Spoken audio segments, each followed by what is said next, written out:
Saudara, kantor imigrasi kelas 1 Pontianak deportasi warga Malaysia melalui PLBN Ntkong. Overstay lebih dari 2 tahun warga Malaysia dipulangkan paksa difasilitasi kantor imigrasi kelas 2 Ntkong. Melanggar izin tinggal karena melebihi batas akhir visa di Indonesia atau overstay, seorang warga Malaysia atas nama Zainab binti Muhammad dipulangkan ke negaranya. Selama 2 tahun Zainab binti Muhammad berada di Kalbar tanpa memperpanjang izin tinggal. Petugas imigrasi kelas 2 TPI Ntkong Dimas mengatakan sebelumnya Zainab binti Muhammad diamankan tim bidang intelijen dan dipindahkan ke imigrasi Kanim Pontianak. Yang bersangkutan sudah 2 tahun berada di Kalimantan Barat tanpa memperpanjang visa kunjungan.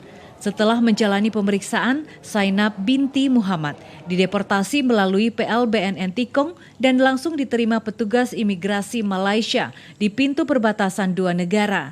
Ini kami melakukan memfasilitasi deportasi satu warga negara asing asal Malaysia. Yang bersangkutan dideportasi oleh Kanim Pontianak melalui PLBN Ntkong dengan atas nama Zainab binti Muhammad. Zainab binti Muhammad ini dideportasi dikarenakan telah melakukan overstay selama 2 tahun di Indonesia. Pemulangan telah berjalan dengan sukses, langsung diterima oleh imigrasi Malaysia. Begitu yang bisa saya sampaikan.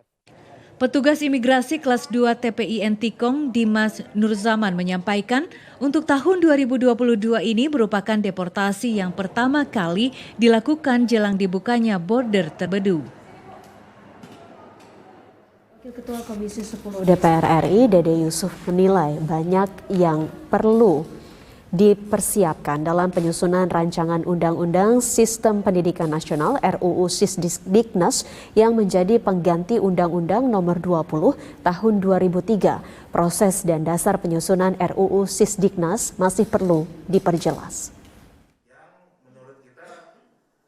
Wakil Ketua Komisi 10 DPR RI Dede Yusuf dalam acara diskusi forum legislasi yang bertemakan RUU Sisdiknas dan Masa Depan Pendidikan Indonesia di Jakarta mengatakan Undang-Undang Sisdiknas memang perlu direvisi karena sudah 19 tahun guna masuk dalam program legislasi nasional perlu proses panjang.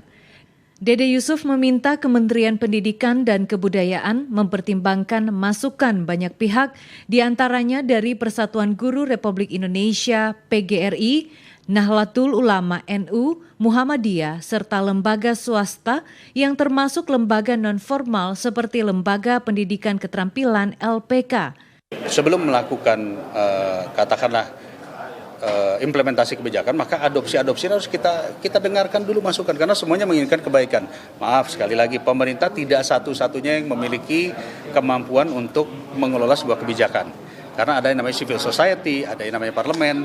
Nah, itu harus dilibatkan secara keseluruhan karena menyangkut yang namanya pendidikan anak-anak kita. Sementara itu, pengamat pendidikan Indra Charismiaji mengatakan rancangan Undang-Undang Sistem Pendidikan Nasional RUU Sisdiknas harus menyesuaikan peta jalan atau blueprint pendidikan.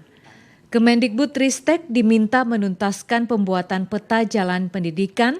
Untuk itu diperlukan dukungan masyarakat guna mengawal revisi Undang-Undang Sisdiknas ini untuk dibuat sebaik-baiknya, terbuka, transparan, dan terakomodir kepentingan bangsa. Masyarakat memang mengharapkan agar revisi Undang-Undang Sisdiknas ini belum dulu masuk ke program legislasi nasional di tahun 2022.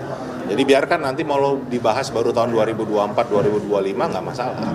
Tapi memang itu adalah produk yang mewakili kepentingan seluruh bangsa, bukan kepentingan atau dari golongan tertentu.